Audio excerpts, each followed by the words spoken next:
Jorge Jauri. ¿Qué pasa, mi hermanito? ¿Cómo tú estás? Bueno, bien, ¿Cómo no, está todo? no, por aquí tengo un reporte, Jauri, quería darle algo a usted para Contacto Cuba de lo que pasó ayer aquí en La Habana con la dama de blanco. Sí, mi hermanito, no, es que, oye, si alguien históricamente ha estado al lado, cuando se les dé un reconocimiento a las damas de blanco, por lo menos mi opinión, deben darte un reconocimiento a ti, porque has estado ahí al lado de ella cubriendo y dando un ejemplo de lo que es el periodismo independiente en su expresión máxima de cubrir en la escena, como tú dices, ¿no? Periodismo de barricada. Un terrorista de la magnitud de Posada Carriles, ¿qué hace en una marcha a favor de las damas de blanco? Cuando tiene las manos ensangrentadas. Horacio Salvador García Cordero, quien me encargó también y participó junto con Pepe Hernández y otros altos directivos de la Fundación en la preparación de planes terroristas en Cuba que incluyan incluso la voladura de hospitales. Hoy Horacio Salvador García Cordero es una de las personas que no solo financia a las damas de blanco, sino que la estimula incluso mediante llamadas telefónicas, incitándolas a que mantengan esta actitud de aparente desafío a la revolución cubana. Horacio Salvador García Cordero, contrarrevolucionario radicado en Miami. En Cuba se vinculó a la agrupación terrorista Directorio Revolucionario Estudiantil. A finales de 1988, integró la Junta Directiva de la Fundación Nacional Cubano-Americana, FNCA. Formó parte del grupo paramilitar de esta organización, donde llegó a ocupar su jefatura en sustitución de Luis Zúñiga. Desde esa posición, fomentó células clandestinas en Cuba. Firmó la Declaración de Apoyo al Terrorismo que publicó la FNCA el 11 de agosto de 1997. En 2001, abandonó esta organización por considerar que sus posiciones no eran suficientemente duras y se integró al Consejo de la Libertad de Cuba, que agrupa la línea más violenta de antiguos directivos de la Fundación. Está estrechamente vinculado con el terrorista Luis Posada Carriles, a quien visitó en Panamá. Aportó financiamiento y realizó gestiones para que se le concediera el indulto a este por el gobierno de dicho país.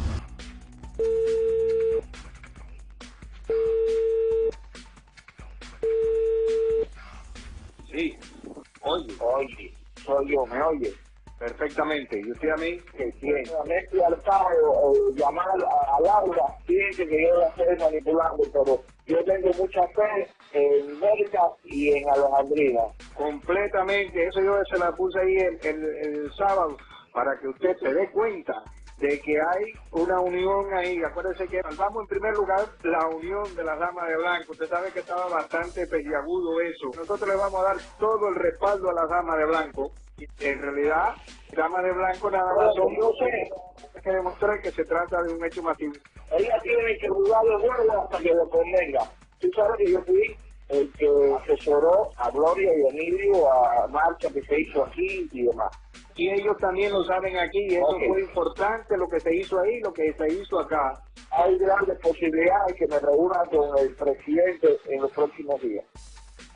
Ok, perfecto. Bueno, pues eso es algo también vital, porque necesitamos el apoyo de personalidades y más, ¿quién más que él o yo? Para que sepa por dónde yo ando. Esa información está distorsionada y está mal, y estás engañando al mundo con esa información. Aquí no hay policía ninguno, aquí está el pueblo revolucionario. No te equivoques, te estoy oyendo la información que tú estás dando. El pueblo es el que está El pueblo que está reclamando ahí, el pueblo. No, el pueblo, no eres aquí no hay policía, aquí no hay nadie. Te respetamos, pero no engañes al mundo. ¿Ustedes quieren saber cómo se organiza una campaña mediática contra la revolución cubana? Ahora yo voy a llamar a Radio Martí y ustedes verán cómo ellos me vuelven la llamada para acá y yo voy a informar una cosa que no me ha sucedido y cómo sin confirmar y sin verificar nada, ya ellos están en campaña mediática contra la revolución cubana.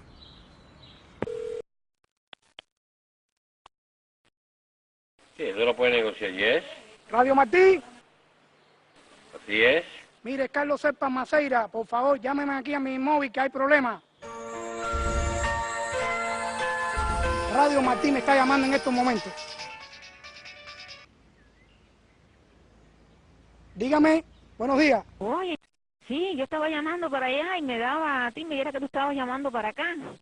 Ah, ¿qué tal, Ito Lidia? ¿Cómo te sientes? Bien, bien, que Berta me había acabado de avisar que había problema contigo allá. Me detuvieron, me introdujeron en un auto y bajo fuertes amenazas me llevaron hacia la unidad policial de Dragones, donde, bueno, allí me amenazaron, me ocuparon todo lo que yo tenía. Entonces, bueno, aquí tengo para darte un reporte, una denuncia de lo que sucedió.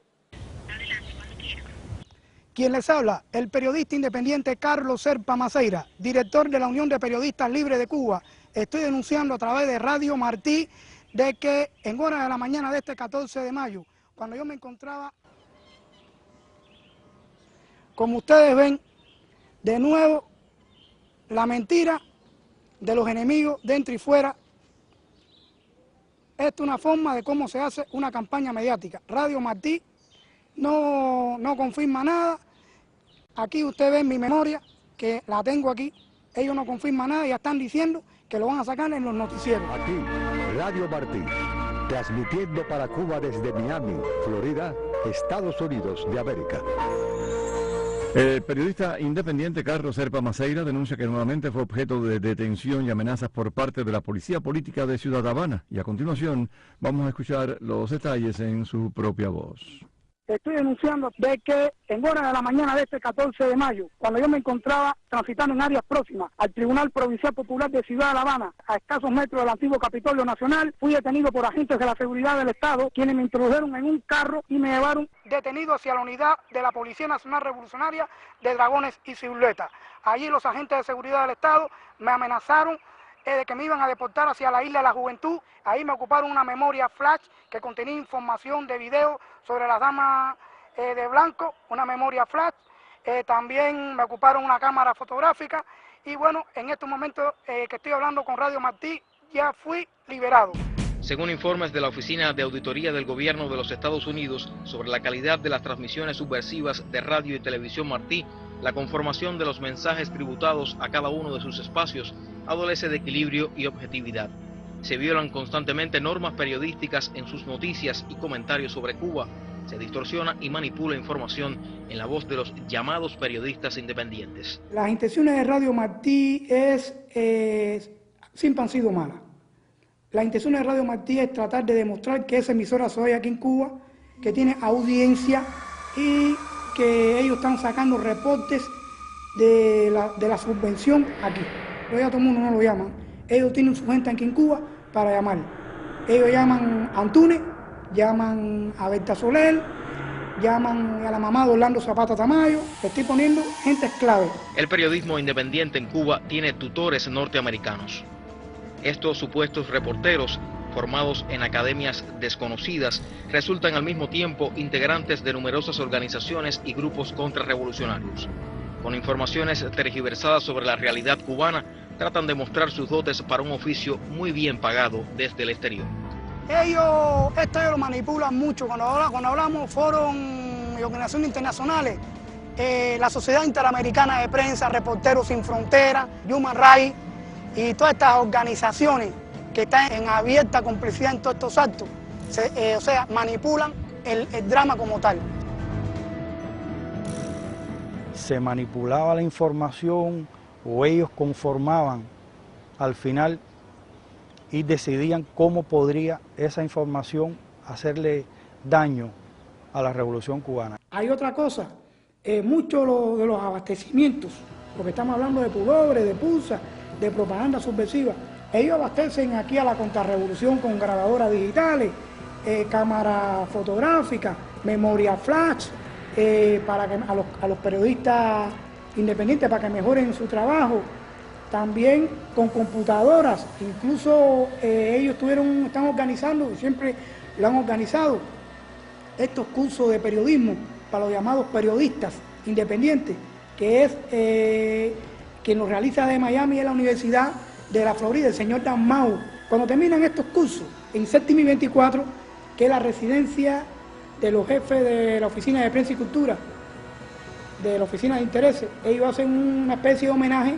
y ha habido problemas porque ahí siempre le entregaban, por ejemplo, a los primeros lugares, computadora laptop, grabadora digital, cámara digital de fotografía, pero en los últimos cursos, los contrarrevolucionarios se han molestado porque no le han dado nada. Los títulos que están entregando lo están utilizando como aval político para presentar en la oficina de refugiados, para poder abandonar el país. El programa de refugiados políticos es un instrumento de estímulo y presión a la actividad de la contrarrevolución interna. ¿Estímulo por qué? Porque lleva a que individuos, fundamentalmente con motivaciones migratorias, deseen acceder a este tipo de programas, además por las prebendas que ofrece a estas personas cuando llegan a los Estados Unidos. Pero al mismo tiempo es un elemento de presión, como ya decía, porque lleva a estos individuos a actuar de manera, digamos, contestataria, por decirlo de algún modo, de adoptar posiciones contra la revolución, básicamente, para poder obtener los avales a través de los cuales pueden acceder, clasificar en este programa de refugiados políticos. Básicamente estamos hablando de una manipulación contra nuestro país, contra la revolución. Pero es simplemente una agencia de viaje, donde el objetivo es chantajear a cubanos que, si no haces cosas en contra de la revolución, no te vas de Cuba. A pesar de que el gobierno revolucionario ampara la protección de embajadas radicadas en Cuba, diplomáticos norteamericanos y europeos estimulan y atienden a los cabecillas internos de la contrarrevolución. Para muchos, la CINA continúa siendo hoy el cuartel general desde donde se dirige cada provocación contra Cuba. La CINA siempre fue el lugar donde se planificó, donde se creaban, donde se manejaban, donde se orientaban todas las cosas que había que hacer. Nuestro gobierno nunca se ha equivocado cuando los ha acusado de que ese lugar se ha convertido en un estado mayor de la contrarrevolución. Tuve la oportunidad de recibir órdenes y constatar realmente el odio que Estados Unidos, es decir, el gobierno de Estados Unidos siente hacia nuestra revolución por varios funcionarios de este lugar tenebroso.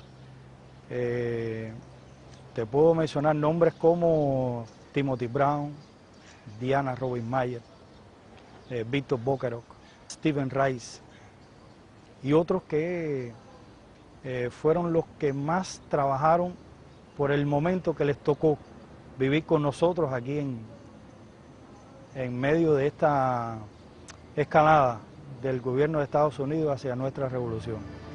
Yo tenía contacto con Parley, nos veíamos en su residencia cuando había una videoconferencia, había una recepción, pero él está en contacto conmigo a través de correo electrónico. Con Diana Robin Mayer pasó algo que aquí en Cuba pues marcó.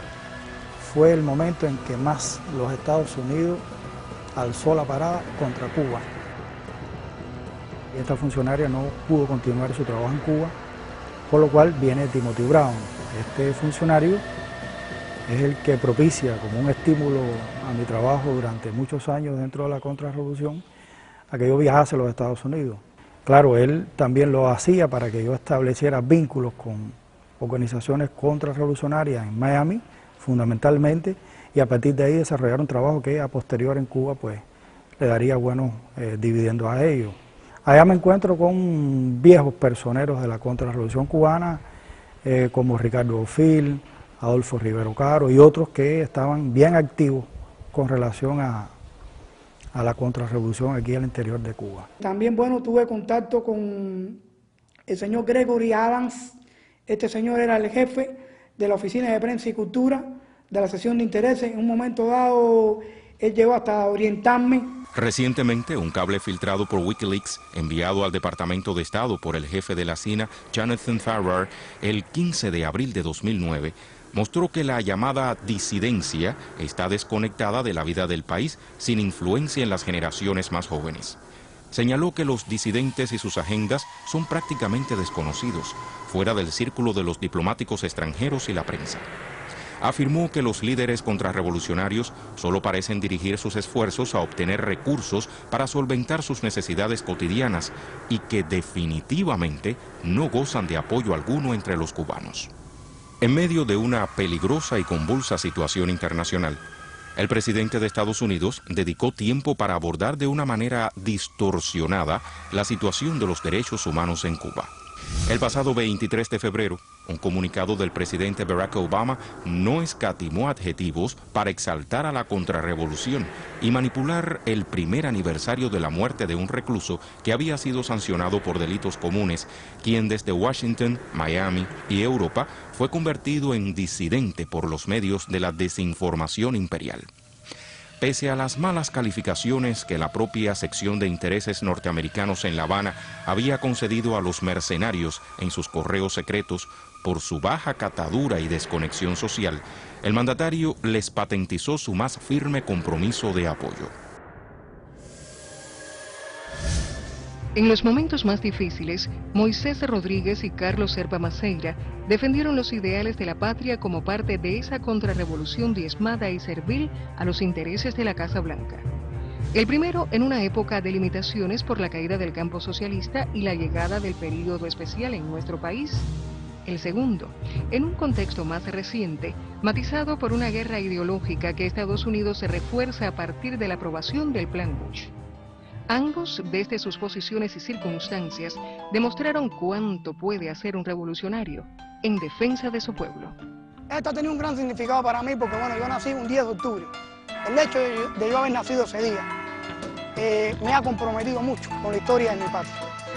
Para mí, el histórico presidio Modelo, donde Fidel Castro y los concadistas fueron llevados a prisión tras los sucesos del 26 de julio, significa mucho. ¿Qué le voy a decir? La isla forma parte ya de mi historia y está en mi corazón. La Lenin y la gente de Vladimir tiene mucho que ver. Fidel nos regaló esta escuela. Eso para mí tiene un valor excepcional porque ese fue el mayor regalo que me hizo en la niñez, en la juventud y en la adolescencia. Esta formación fue realmente el motor impulsor. Fue la constante para que yo siempre tuviera presente estos años de la Lenin. No, no es fácil. Tú tienes que estar pasando como un crápula, un enemigo, el ser más malo.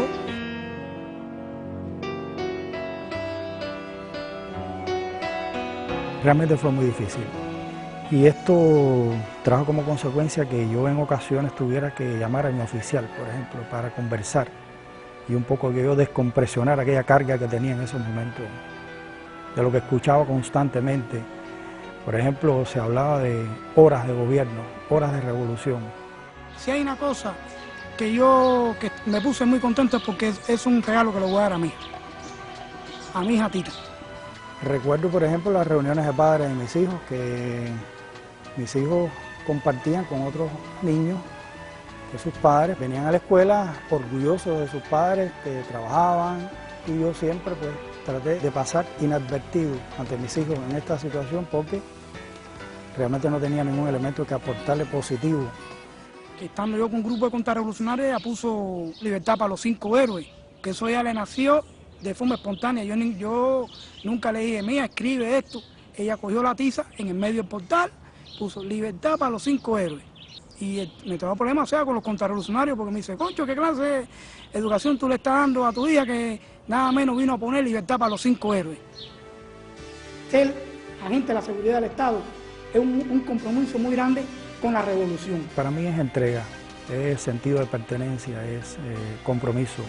Los enemigos de la revolución dentro y de fuera no acaban de entender las lecciones, pero sí les digo una cosa, siempre habrá Emilio. Fueron muchos años de intensa labor, de mucho sacrificio y de un esfuerzo descomunal. No defraudé la confianza que se depositó en mí y en todo momento yo mantuve la convicción de patria o muerte, la mantuve dentro de los enemigos y públicamente la voy a saber enaltecer y me siento contento de que se haya depositado esta confianza en mí, porque para mí la fidelidad vale mucho. Fidelidad es Fidel, revolución, pueblo, Cuba.